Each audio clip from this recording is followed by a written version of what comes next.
What's going on, everybody? Hope you're having a fantastic day. Welcome back to another episode of How to Get Diamond. Today we're going to be talking about the combat knife. Now don't panic, it's not as bad as you think.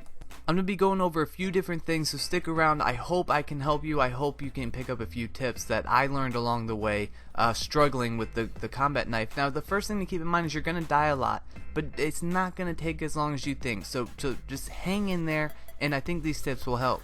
Alright, so the first thing you guys will probably notice is these are all clips from Nuketown. That's because the Chaos Mosh Pit is really where you want to go to get your knife kills. Everyone's close together. You don't have as big a disadvantage because everyone's close together. Now, if you don't have the Nuketown bonus map, you will soon. It's coming to everybody soon, so hang in there. But either way, you get a map like Combine or somewhere, even the bigger maps, if you can just control an area. Don't go running long lines of sight because you're just going to die. You'll have no shot.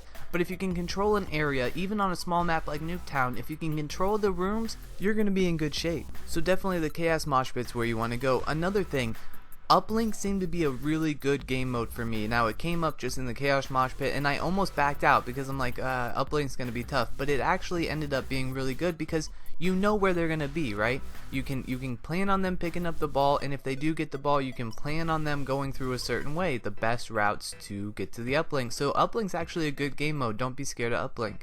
Now that kind of leads us to class setup. Now I'll tell you what I did, what I found most useful. Now when you're using a knife, obviously you're not using a lot of slots. You can go perk heavy and definitely use those perks to your advantage. As you can see right here, Sixth Sense is really big because if you're sitting around a corner waiting for someone to come in, you're all ready for them. Now Sixth Sense is huge. Also Tracker seemed to come in handy for me. I don't usually use it. I kind of feel it's cheesy, but when you're at such a disadvantage as using a knife, you need every chance you can get, every advantage you can get, and the Tracker perk seemed to help a lot. One perk that I didn't use that I probably should have is Tactical Mask, because one of the main components to this class setup is shock charges. They will be your friend, they're going to help you a ton, but if the enemy walks in and gets shocked and you're too close, it'll arc over to you and you'll have a stunning effect as well. Quickly, I want to go over shock charges just in case you're not sure how to use them. Let's say on Nuketown you're sitting in the room, you can put a shock charge at the front door and the back door and watch the side door. That way you're covered. You can use it as a warning system, right? When the shock charge goes off, you know there's someone coming in that way. And then also they're disoriented and you can get an easy free kill, and you need all those you can get when you're at such a huge disadvantage with a knife.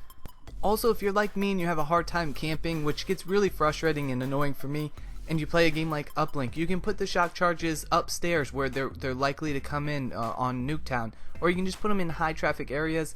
Or say you're running at a guy and he sees you and he's too far away, obviously the knife at, you can throw that shock charge and get it there a lot sooner than you can get there with a knife. You shock them and then you run up and zap them, and it'll really save your life. I really highly recommend the shock charge. Alright, so now let's move on to the specialists. I recommend two abilities.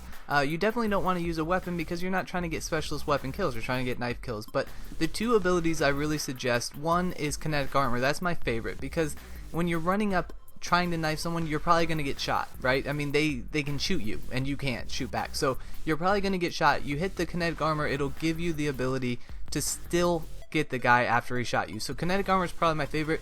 You could also use active camo, which I did sometimes, in order to get into their spawn. If you want to get into their spawn room or something, you can hit active camo, run in there without being seen, and then you're in a good position. So that covers the specialists. I'm going to go over some of the challenges real quick just to let you know what I think of them. You have to get, I think, 200 kills before you can even start the specialized challenges. And although that sounds like a lot, it'll really go quickly. I mean, especially in Chaos Mosh Pit on a small map, you're going to get quite a few kills per game. You're going to get those kills pretty quickly. One that really scared me was the one where you have to kill an enemy, pick up his gun, and then kill him with his own gun. And now that sounds really difficult, but that actually happens very quickly. It's not that hard to do, so don't panic about that one. The one that gave me the most trouble was get 5 kills without dying 5 times. Now, with a knife, it is difficult. You might have to camp a little bit more. I know it's annoying, but you might have to camp a little bit more in order to get that challenge done.